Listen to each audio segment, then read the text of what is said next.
Bonjour, bonjour chers élèves. Donc aujourd'hui on va corriger donc la première exercice concernant le dipôle RL. Donc pour les 12e années baccalauréat, toute option. Alors dans cet exercice donc on a les avancées suivantes. Donc si l'objectif c'est de déterminer l'inductance d'une bobine. Alors, pour déterminer l'inductance L d'une bobine de résistance négligeable, on utilise le montage représenté dans la figure 1. Comme vous voyez ici, donc, ce montage contient une bobine, un conducteur ohmique de résistance R, un GBF, un générateur de basse fréquence qui délivre une tension triangulaire de période T, un interrupteur K. On ferme l'interrupteur K à l'instant T égal à 0 et on visualise à l'aide d'un oscilloscope la tension UP aux bornes de la bobine et la tension UR aux bornes du conducteur ohmique. On obtient l'oscillogramme de la figure 2, page 1. On a la sensibilité verticale. La sensibilité, donc on a la sensibilité verticale, c'est 0,2, c'est 2 volts par division, c'est-à-dire chaque division représente 2 volts. Donc le balayage horizontal aussi, ou bien la sensibilité horizontale, c'est 0,2 millisecondes par division. Alors les questions. Quel est le rôle de la bobine lors de la fermeture du circuit?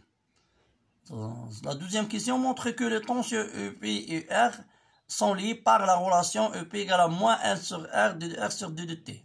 Déterminer à partir d'oscillogramme les valeurs de EP et la D de R sur D de T au cours de la première demi-période indiquée sur la figure 2. Puis déduire que L égale 0,1 Henry. Donc, on va commencer maintenant la correction au tableau. Alors, on va commencer la correction au tableau. Donc, le montage expérimental, c'est ça. Donc, on a un générateur de basse fréquence qui délivrait une tension triangulaire. Et on a la bobine d'inductance L et la résistance R. Donc, on a l'oscillogramme l'oscilloscope qui permet de visualiser les deux tensions. Donc, la voie Y1 permet de visualiser UP et la tension et la voie 2, donc la voie 2 permet de visualiser la tension ER. Alors, la première question, c'est quel est le rôle de la bobine, quel est le rôle de la bobine lors de la fermeture du circuit. Lors de la fermeture donc fermeture du circuit, c'est-à-dire quand ferme l'interrupteur, donc comment se comporte le circuit électrique, la bobine. Donc la bobine, donc elle retarde l'établissement. Elle regarde l'établissement du courant électrique.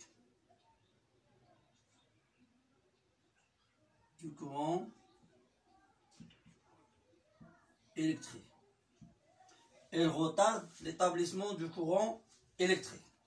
Alors, pour la deuxième question, donc 1, 2, montre que la tension au bord de la... Donc, montre que UP égale à moins L sur R, D de R sur D de T. D'accord, c'est la question. Alors, c'est quoi UP? UP, c'est L, D de I sur D de T, plus R fois I. Mais la bobine, c'est idéal. C'est-à-dire, R égale à 0. Et ce terme égale à aussi 0. Il reste que L. Donc, ER, EP, c'est L. D de S sur 2T. C'est quoi ER? ER, mais il faut faire attention dans ou bien dans ce montage. On va orienter le circuit électrique comme ça. Ça c'est donc la résistance. Il est indiqué dans la convention générateur, mais c'est un récepteur. Donc c'est-à-dire ER égale à moins R fois E. D'accord? Alors, c'est-à-dire I égale à moins UR divisé par R. Donc, on a ici EP égale à D de I sur D. Donc, il faut dériver cette expression. Donc, on a R constant. C'est-à-dire D de I sur D de T égale à moins 1 sur R, D de R sur D de T. Donc, UP égale à moins L fois R, D de R sur D de T. Donc, on a montré cette relation. Alors, pour la troisième question, donc, on a trouvé les valeurs de EP et de ER sur D de T. Donc, trouver ces valeurs pour la demi-période. Donc, on trace maintenant approximativement donc, les deux tensions. Donc, on a ici, c'est comme ça. D'accord? Ça, c'est comme ça.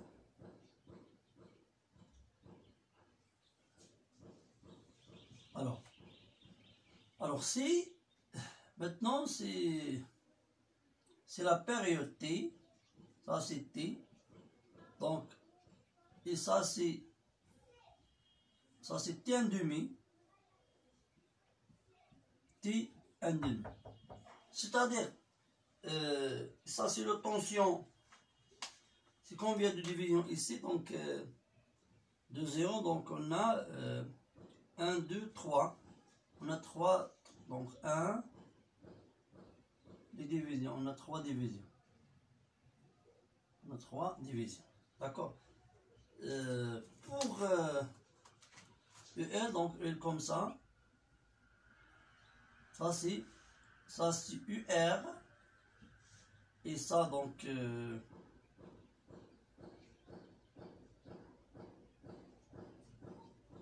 ça c'est UP.